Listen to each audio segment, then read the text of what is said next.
You guys know me, and you know most of the time I'm all metaphysical about life, right? And I have this beautiful service that's prepared, all metaphysical about life. And we're not going to do it. So, I want to look today at the true essence of the human side of mother and love.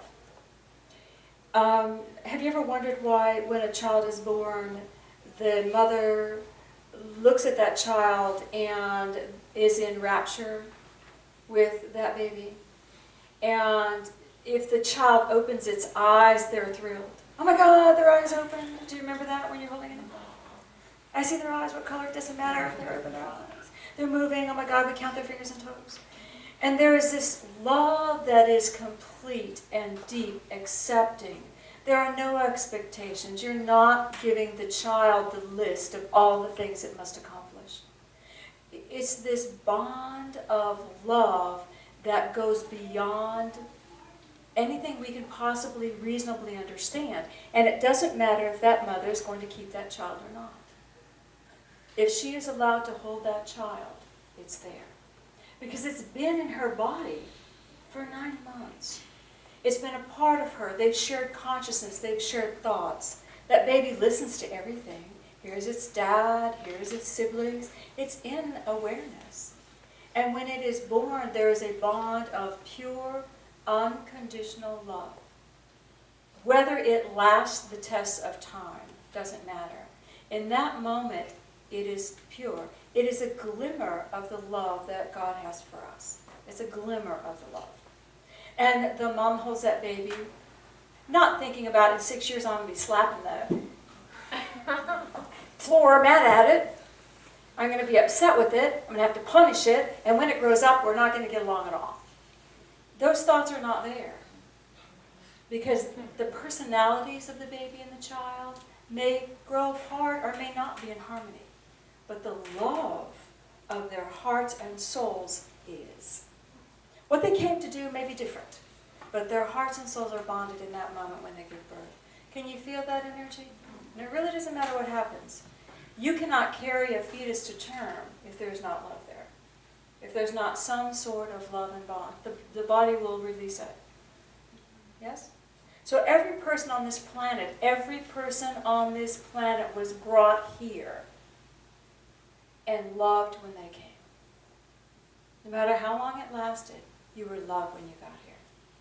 Can you feel that? And you may end up looking, I know a lot of us are adopted. There are quite a few in this congregation. You'd be surprised how many are adopted. Where they're still feeling, wanting to bond with others, needing that original bond. But it does not negate the fact that they were loved when they were born. That love is pure and is complete. So, I wanted to share with you a story that just wanted to be shared today.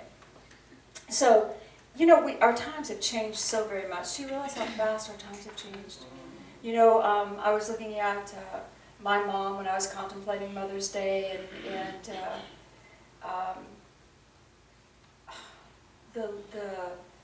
the rights that we have. My grandmothers, 2 women who I knew and loved, did not have the right to vote.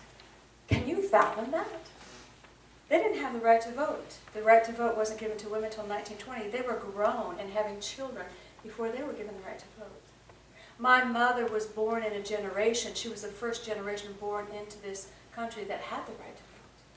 I'm the 2nd generation, guys. How crazy is this? We lived in a time, and we've been moving quickly into trying to balance out freedom, but there were times when we did not have freedoms to choose. Are you with me? So I want to share the story of a young girl. She's very young. It's about 1930s, late 1930s, 38, 39 perhaps. And she's living in a very small town, living with her family, very somewhat cloistered environment. No real future, you know, it's the 30s. And a young man comes and stays with the family for a while, and they things happen. The young girl is somewhat innocent, and she finds herself pregnant, and the young man's gone. Well, it's the 30s. It's the late 30s. She has no choices. Her family gets her away so the baby can be born without anybody knowing about it. And the baby's put in an orphanage in a nearby town. And this young girl, every chance she gets on the bus and goes to the orphanage. And she talks to that little fella. And she lets him know she's the mom. I'm your mom. She's just a young girl. And she's talking to this baby.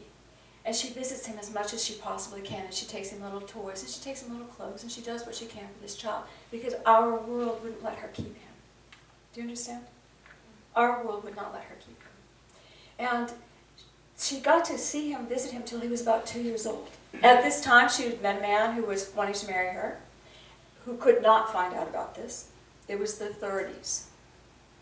And the baby had found a family that wanted to adopt it. So things were happening kind of serendipitously. So she wrote a little book for the baby, so he would know his mom. And she put pictures in it, and she told him who she was, and told him how much she loved him and how she visited him. And gave him the little book, and then they parted ways. And she went on to marry a man who never knew about this child, and she had 8 more children. 8 more children. Fast forward many, many, many, many years, when some of these 8 children are now in their late 60s, 70s, they get a letter from a man who says, I'm your older brother. Well, they are incensed. They are angry. How dare you say that about my virtuous mother? My mother would never do that. She's pious, she's good, gave her life for us, blah, blah, blah. Well, one of the kids was a young man who was metaphysical, young man, one of the youngest of the group. And he said, I don't care if he's our brother or not, it doesn't matter to me. It doesn't matter to me. He might be our brother, who cares? And the family started fighting. All the sisters were fighting. They did not want to acknowledge this man. They didn't want to even look at it. He was literally raised one town over. They literally crossed paths in this community all his life. So, a few months later, I was asleep. It was Christmas time. And Patrick's mom came to me. I'm sound asleep. And she said, get up and send my kids their Christmas cards. Because every year I would send all of Patrick's 7 siblings their Christmas cards. I went out to where my file was, had my coffee in hand. She was by my side. She doesn't visit me very often at all. And she's being very emphatic. And I'm doing it. I go get my file, and I get the file with all the addresses of Patrick's siblings. And then there's the file of the letter from the young man that said he was Patrick's older brother. And she said, send him a card too. He's mine. So, I told Patrick, your mom has claimed this man as her child. And he goes, yeah, good. It didn't matter. But she had no way, she had loved this baby her whole life. And she was already dead, of course, when the communication occurred. She had no way of communicating to her children. Yes, this is your brother. And yes, I loved him. I saw him till he was 2 years old. I cared for him. I did the best I could for him. But in that day and time, I was not allowed to keep him. But the love that she had for him in that moment, you could measure. You could take it to the bank. You could invest it. It was strong. And then Patrick had the opportunity to talk with his brother. I don't think they've ever met. And the first thing, he picked up the phone and said, hey, bro, how are you? And he actually looks a little like Patrick. When we love at that level, and it is for a moment when those children are born. And guys, you have that experience. Girls, we all have that experience. It is that space when we can feel accepted and wanted on the planet. Even if our mom changes her mind 2 weeks later. But I have you. Last bit. The love goes through time and space. The love goes through time and space. And don't you think Patrick's mom and his older brother are going to have another lifetime where they get to be together? Because that love was so strong. And I don't know how it will look or what will happen, but they'll get to finish what they did not get to finish in this lifetime. Human love. Human love. When we grow up and we get involved with one another, and we're with relationships, and we're all these agendas are coming out. And well, do you do this for me? I'll do this for you. We get all these agreements going. Do you understand what I'm saying? You can look at your spouse and go, "I got it. I know exactly what you're talking about." But when it comes to that moment where right, wrong, or indifferent, you need somebody. Is it not that love that's still available to you? Is that love not still available to you? You know, when I was younger and going through my stuff, my mom was so different. She was so passive. She loved God with all her heart and soul, talked to God always, but passive. I would look at her and go, why don't you just do something different? I mean, she wouldn't even drive a car. You understand? She was from that first generation. My dad would yell at her every week for the same thing. I said, Ma, just do it different. No, can't do it. She couldn't change. So, but every time I was hurting and I would call her, all I would have to do was hear her say hello. I'd be a puddle on the floor. Knowing what she's going to say next is not comforting to me. I remember when I was getting a divorce, I called and said, Mom, heard her voice, started crying. I said, I'm getting a divorce. You know what she said to me? What about that poor Mike? He can't live without you. What about me, Mom? And that was our everyday conversation. Serve everybody else, you can handle it, Cindy. So I knew what the second step was going to be, but I knew that first step of love was always going to be there. It was always going to be there. Always. When we take this idea and we take it into the consciousness of God's love for us, you know, when you think and you feel, how often do I not trust that God's love for me will be there when I need it, when I can be calm? If I need to turn and I need help, how often do you say, well, God won't be there for me because of this, this, this, and this, and this? Do you judge yourself that way? Or do you argue with yourself, well, I'd really like to talk to God, but I'm really busy arguing with myself right now. And I'm really miserable and I can't figure stuff out, so I'm just going to stay there. Instead of trusting that it does not matter where you are or what you're doing, to turn and to open your heart and say, God, that complete, unconditional acceptance of God's love flows through you. There's no barrier, there's no boundary, and there's no judgment. You don't have to put your errors on the table. You don't have to confess sins. Do you know who was with you when you did everything you did? God. Do you think God doesn't know everything you did? Yes. Do you know that? I'm always really surprised. I counsel couples before I get them married. I married them. And I always say, try praying before you have sex. Try praying before you make love. And see if you can lift it and have that experience. And they look at me and go, God's there too? Yes. Yeah, right? Yes. Like a blanket for God is in everything. The new baby couple is talking in the back. I know God was there when that baby was born. Sure was. God is in everything. When we can trust that we can open our heart and connect and feel that beautiful divine acceptance equally as we feel the acceptance of our mother. That beautiful love that we have for one another, that beautiful human love, is a reflection of the love God has for us. Are y'all feeling it? In the scriptures, when we talk about the mother's love, Jesus' very first healing was of an infant. It was he was in China. And I'll read that to you. He had not healed anyone before. No healings had been performed. He'd just been studying in China with Ming Steve. And a woman came to him. She heard he was a teacher. And she believed he had the power to heal her son. She believed. She clasped the dying infant in her arms and ran with haste and asked to see the man of God. When Jesus saw her faith, he lifted up his eyes to heaven and said, "My Father God, let power divine o'ershadow me, and let holy breath fill full this child that it may live." And in the presence of the multitude, he laid his hand upon the child and said, "Good woman, you are blessed. Your faith has saved your son." And then the child was well. And the people were astonished.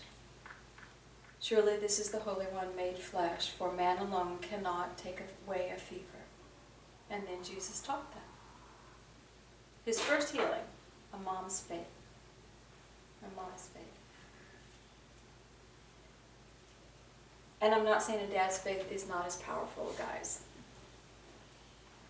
It's that beautiful, beautiful love of parent to child. Okay. Every single one of us has that beautiful mother energy that birthed us. And every single one of us, whether we have given birth or not, whether we've parented or not, also have that beautiful divine mother energy within us as well. Because we mother life, do we not? We allow creations to move through us, to be born, and then we nurture, sustain, and feed those creations until they have a life of their own and can live on their own. All of us do that. Male, female, we all do it. And think about those things that you work on that are so precious to you, that you birth and that you work with. Think about the love that you give to that. Think about how many hours, if it's a company you've built or something. Anybody do a company or a project that you're working on that's yours? It comes through you. And then you work day and night. Do you not work any time it needs to be worked? Do you not show up when it needs to show up? If you of your little energy can do that, then we look at the beautiful love of God. And I know you do. I know you do. Every creation that we create, we sustain until it can breathe on its own. And then we're always available for it. All right. How many have moms on the other side? Okay. You know they're here today. They're going to make a check-in. If they have a bunch of siblings, they'll make their rounds. Because that connection is never broken. And even if you're not in communication with a mother on this side, if you have a human mother that you really don't see very often, that's okay. There's still a connection. You'll say hi in the ethers, they'll say hi, high five. If you need me, holler. And then when we're all done, when it's all said and done, we'll understand all the complexities and difficulties of our world. But it never negates the love. All right, let's just go within and anchor this.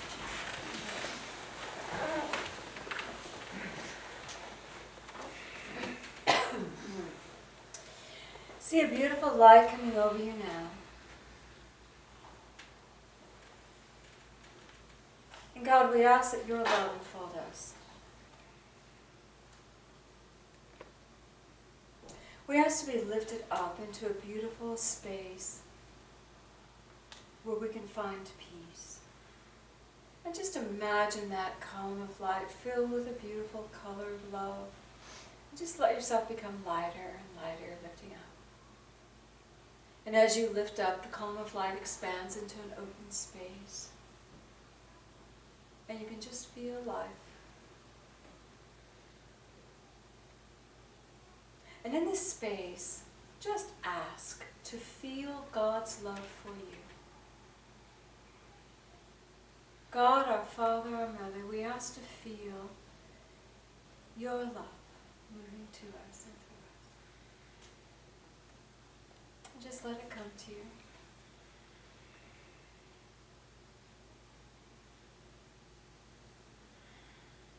Feel the peace.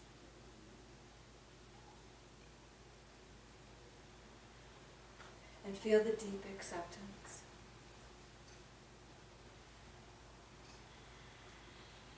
And I want you to welcome in your birth mother, the vehicle, the birth vehicle, the mother who brought you to the planet. And just look at her for a second. Bring her in. Let's look at her. And just thank her for being that emissary of love so you could come. No matter what happened between you, thank her for being that emissary of love.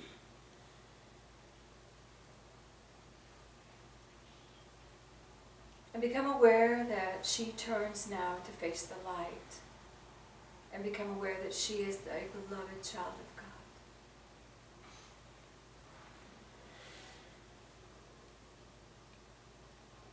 She is held in the same light and in peace that you are. There are no ties and duty to one another. But you share the light of God's love.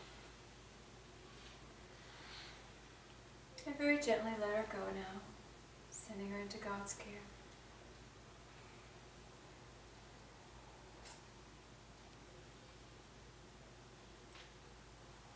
And become aware in the space of other people gathering that have bonded with you on that love level.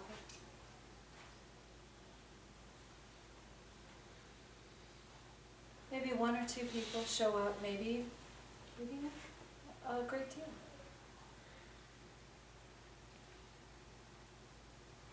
People that you mother, nurture.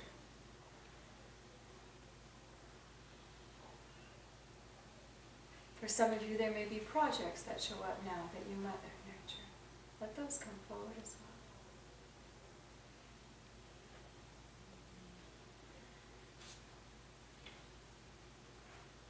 And as you feel this love bond, I want you now to become aware that everything that has come forward, a creation or a person, is also in God's care. Children of God, creations of God. And let the beautiful love of God fill everyone and everything there.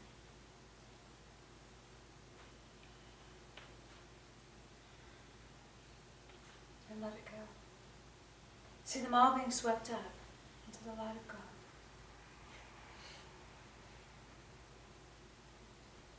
Until you and the light are the only things there in this beautiful expanded space. And notice how free you feel. The love frees us. I am free. I'm free to love, to be loved.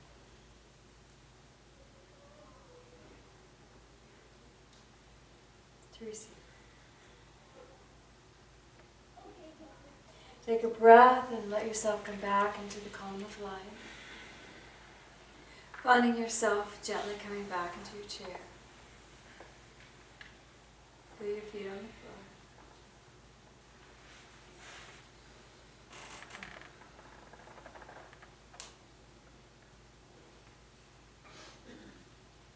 Feel the love around you. You were born in love. You will cross in love, for you are love. And we thank you, God. Take a breath, gently open your eyes.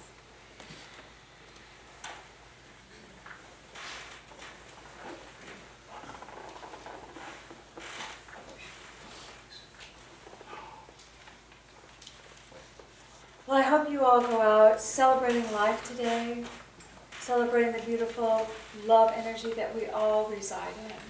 Free to express, free to choose, knowing that there is nothing that you can do to separate yourself from love.